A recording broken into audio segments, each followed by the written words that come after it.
नमस्कार, मैं कवि बाला बिहारी, पूर्व प्रधानमंत्री और कवि स्वर्गीय श्री अटल बिहारी वाजपेयी जी के कुछ पंक्तियां प्रस्तुत कर रहा हूं, गौर कीजिए। भारत रत्न हिंदू सम्राट नमन है अटल बिहारी को, भारत रत्न हिंदू सम्राट नमन है अटल बिहारी को, आशीष दीजिए हे कविवर इस नन्हे बाला बिहारी को।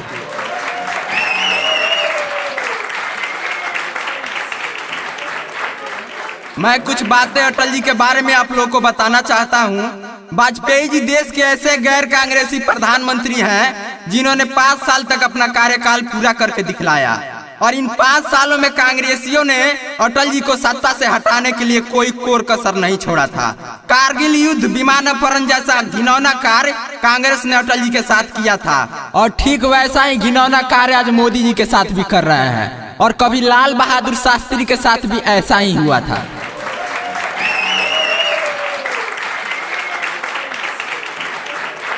इस बात से अंदाजा लगाया जा सकता है कि कांग्रेस की पकड़ चीन और पाकिस्तान से कितनी है, और इस विषम परिस्थितियों में भी अटल जी ने विकास क्या होता है ये देश को बताया था, और विदेशी मुद्रा का अंबार लगा दिया, जिसे अटल जी के सत्ता से हटने के बाद कांग्रेसियों ने 10 साल तक खूब लूटा और लुटवाया।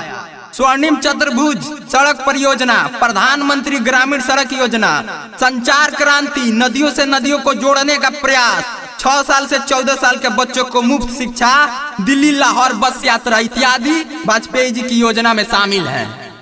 और सबसे महत्वपूर्ण बात, नोटबंदी और जीएसटी की तरह अटल जी ने आतंकवाद को खत्म करने के लिए एक पोटा कानून बनाया था।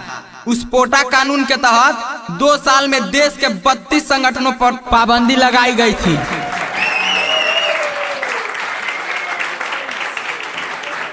उस समय भी कांग्रेस पार्टी और देश के गद्दार ऐसे ही घबराए थे जैसे आज मोदी जी से घबराए हैं, और जिसका परिणाम ये हुआ कि वाजपेयी जी के सत्ता से हटते ही सोनिया गांधी ने सबसे पहले उस पोटा कानून को खत्म करवाया और आतंकवादियों को फूलने फलने का भरपूर मौका दिया। अटल जी एक महान कवि थे, उनकी रचनाएं भी महान है। उन्हीं रचनाओं में से एक प्रसिद्ध रचना है रग रग हिंदू जीवन मेरा। 4 पंक्तियां सुनाता हूं, गौर कीजिए। गोपाल राम के नामों पर कब मैंने अत्याचार किया, गोपाल राम के नामों पर कब मैंने अत्याचार किया, कब दुनिया को हिंदू करने घर घर में नरसंहार किया। कोई बतला दे काबुल में जाकर कितनी मस्जिद तोड़ी, कोई बतला दे काबुल में जाकर कितनी मस्जिद तोड़ी। भूभाग नहीं सत सत मानव के हृदय जीतने का निश्चय, हिंदू तन मन हिंदू जीवन रग रग हिंदू मेरा परिचय।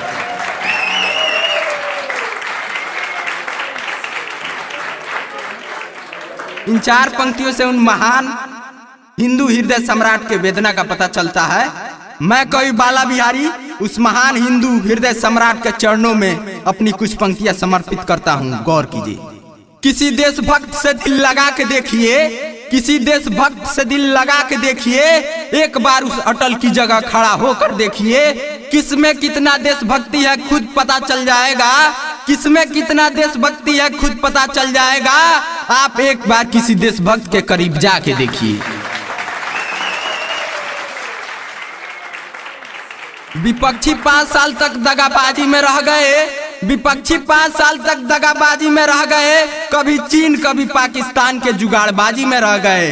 कोई कसर न छोड़ी कांग्रेस ने अटल को मिटाने में, कोई कसर न छोड़ी कांग्रेस ने अटल को मिटाने में, लेकिन फिर भी अटल रह गए देश को सजाने में। जिस दिन संसद में अटल जी डबडबाए थे, जिस दिन संसद में अटल जी डबडबाए थे, ऐसा लगा था जैसे उस दिन शिव शंकर भी घबराए थे। 20 मील का बलिदान लक्ष्मी और राणा भी शर्मिंदा थे, 20 मील का बलिदान लक्ष्मी और राणा भी शर्मिंदा थे। वीर कुंवर सिंह चंद्रशेखर के साथ उस दिन पेशवा भी शर्मिंदा थे।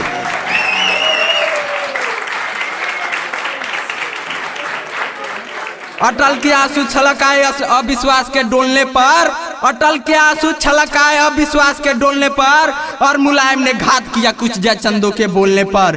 कुछ पैसों के खातिर सोनिया का साथ दिया निठल्लों ने, कुछ पैसों के खातिर सोनिया का साथ दिया निठल्लों ने, निज धर्म और राज धर्म को बेच दिया उन नल्लों ने। एक विदेशी महिला ने जब अटल का उपहास उड़ाया था, एक विदेशी महिला ने जब अटल का उपहास उड़ाया था, संसद में बैठे हिंदुस्तानियों पर पूरा देश शर्माया था। उन गद्दारों की टोली में क्या कोई बच्चा था? उन गद्दारों की टोली में क्या कोई बच्चा था? अरे उससे अच्छा तो उनका मर जाना ही अच्छा था। खुद अपनी औकात दिखा दी भ्रष्टाचारी पेटों ने, खुद अपनी औकात दिखा दी भ्रष्टाचारी पेटों ने, और संसद में समर्थन हटा ली नकली हिंदू के बेटों ने। दम्भ कपट विद्रोह लगाकर भगा दिया उस शासन से, दम्भ कपट विद्रोह लगाकर भगा दिया उस शासन से। टिकने नहीं दिया विधर्मियों ने अटल को हिंद के शासन से। फिर भी वह भारत का बेटा ऐसा इतिहास रचा दिया, अगली बार शासन करके हिंदू धर्म को बचा दिया कि अटल अटल है अटल रहेगा स्वाभिमान के हीरो में, अटल अटल है अटल रहेगा स्वाभिमान के हीरो में, और जब तक सूरज चांद रहेगा अटल चमकेगा वीरों में। दोस्तों, अटल जी मोदी जी को अपना बेटा मानते थे और मोदी जी भी अटल जी को अपना पिता मानते थे। अटल जी भीष्म पितामह की तरह मृत्यु शैया पर पड़े रहे लेकिन प्राण नहीं त्यागे। जब उनको लगा कि भारत अब सुरक्षित है तो जाते जाते 2 लाइन बोले और अपना प्राण त्याग दिए। गौर कीजिएगा, भारत को देख सुरक्षित सो गए भारत माँ की गोदी में, भारत को देख सुरक्षित सो गए भारत माँ की गोदी में, और एक इशारा कर गए देश को, अपनी छवि दिखा गए मोदी में।